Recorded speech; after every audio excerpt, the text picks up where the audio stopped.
La Guia. Is this the book? Okay. Shit, I haven't read in like 10 years, man. This is a first for me. Okay. And the will therein lieth which dieth not, who knoweth the mysteries of the will with its vigor. For God is but a great will pervading all things by nature of its intentness. Man doth not yield him to the angels, nor unto death orderly, save only through the weakness of his feeble will. I cannot for my soul remember how, when, or even precisely where I first became acquainted with the Lady Ligeia. Long years have since elapsed, and my memory is feeble through much suffering, or perhaps I cannot now bring these points to mind because, in truth, the character of my beloved, her rare learning, her singular yet placid yet cast of beauty, have to breathe, and the thralling eloquence of her low musical language made their way into my heart by paces so steadily and steadily progressive that they have been unnoticed and unknown. Yet I believe that I met her first and most frequently in some large, old decaying city near the Rhine. I of her family I have surely heard her speak. That is of a remotely ancient date cannot be doubted.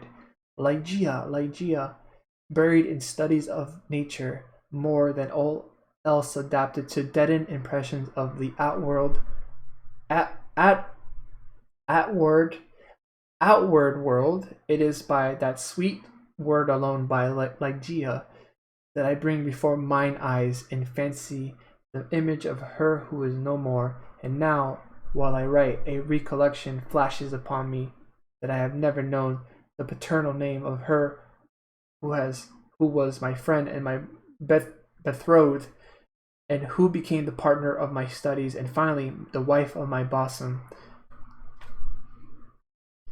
Uh, was it a playful charge on the part of my Ligeia, or was it a test of my strength of affection that I should institute no inquiries upon this point? Or was it rather a caprice of my own, a wildly romantic offering on the shrine of the most passionate devotion? Hurt everyone! Thank you so much, Julian, for that follow. Thank you so much. We're reading Edgar Allan Poe. Um, About Names Redeemed It. I hope I'm doing justice for this book. I but indistinctly recall the fact itself. What wonder that I have utterly forgotten the circumstances which originated or attended it, and indeed, if ever, no, I don't speak Spanish. I'm sorry, Julian. That spirit which is entitled romance, if ever she, the one and the misty winged As Astaphath of Indolathus, Egypt, presided, as they tell, over marriages, ill or mended. The most surely she presided over mine. There is one dear topic, uh, however, one on which my memory fails me not. It is the person of Ligeia. In stature she was tall, somewhat slender, and in her later days even emaciated. I would in vain attempt to portray the majesty, the quiet ease of her demeanor, or the incomprehensible lightness and elasticity of her footfall. She came and departed as a shadow. I was never made aware of her entrance into my close study save by the dear music of her low, sweet voice. As she placed her marble hand upon my shoulder, in beauty of face no maiden ever equalled her. It was the radiance of an opian dream. an airy and spirit-lifting vision more wildly divine than the fantasies which hovered about the slumbering souls of the daughters of Delos. Yet her features were not of that regular mold which we have been falsely taught to worship in the classical labors of the heathen. There is no exquisite beauty, says Bacon. Lord Verulam, speaking truly of all forms and genera of beauty without some strangeness in the proportions. Yet, although I saw that features of Ligeia were not of a classic regularity, although I perceived that her loveliness was indeed exquisite, it felt that there was much of strangeness pervading it, yet I have tried in vain to detect the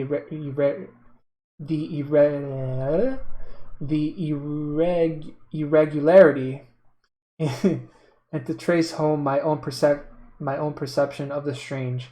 I examined the contour of the lofty and pale forehead. It was faultless. How cold indeed that word when applied to a majesty so defined. The skin rivaling the purest ivory, the commanding extent and repose, the gentle prominence of the regions above the temples, and then the raven black, the glossy, the luxuriant and naturally curling tresses, selling forth the full force of the Homeric epithet, hyacinthine. I looked at the delicate outlines of the nose, and nowhere but in the graceful medallions of the Hebrews had I beheld a similar perfection. There was the same luxurious smoothness of the surface, the same scarcely perceptible tendency to the aquiline, the same harmoniously curved nostrils speaking of the free spirit. I regarded the sweet mouth. Here was indeed the triumph of all things heavenly, the magnificent turn of the short upper lip, the soft, voluptuous slumber of the under the dimples which sported, and the colors which spoke, the teeth glancing back with a brilliancy almost startling every ray of the holy light which fell upon them in her serene and placid, yet most exultingly radiant of all smiles. I scrutinized the formation of the chin, and here, too, I found the gentleness of the breath, the softness and the majesty, the fullness and the spirituality of the Greek, the contour which the god of Apollo revealed but in a dream to Cleomenes, the son of the Athenian, and then I peered into the large eyes of Ligeia. There you go. That's 2 pages. I might have to raise that price up because that took me forever to read it. Thank you for redeeming that.